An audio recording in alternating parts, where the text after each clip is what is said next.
Interest rates only really matter to buyers, right? Wrong! Stay tuned to find out the reason mortgage rates are predicted to increase and why sellers should care.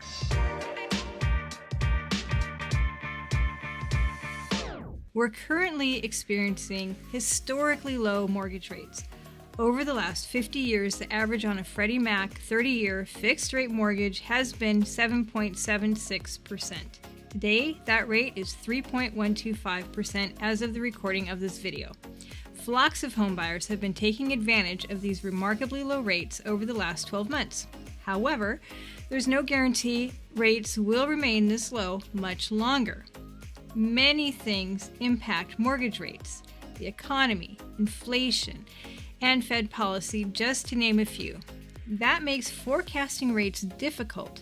However, there's one metric that has held up over the last 50 years: the relationship between mortgage rates and the 10-year treasury rate. There's no denying the close relationship between the two. Over the last 5 decades, there's been an average 1.7-point spread between these two rates.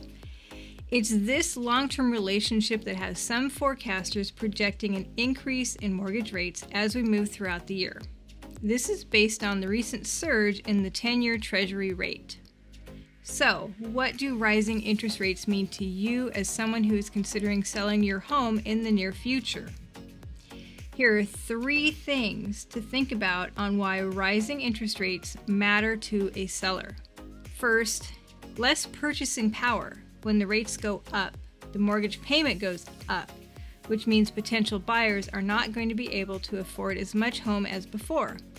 This will inevitably discourage some of the buyers, and the demand will be reduced, which can cause the current red-hot seller's market to come down to earth a bit and be a little bit more balanced.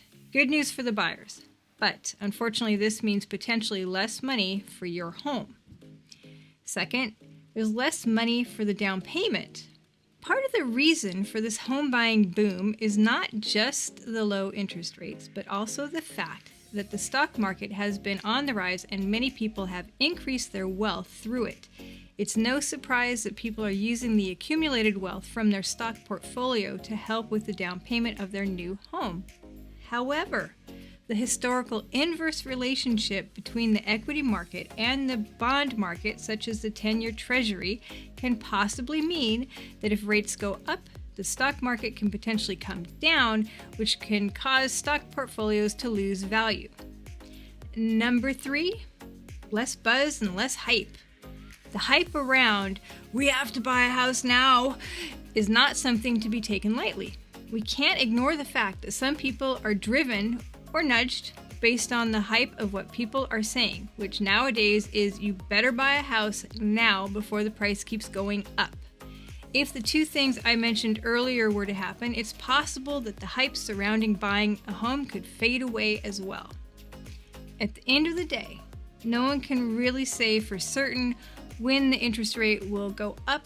However, I think it is safe to say that it's probably not going down any further either.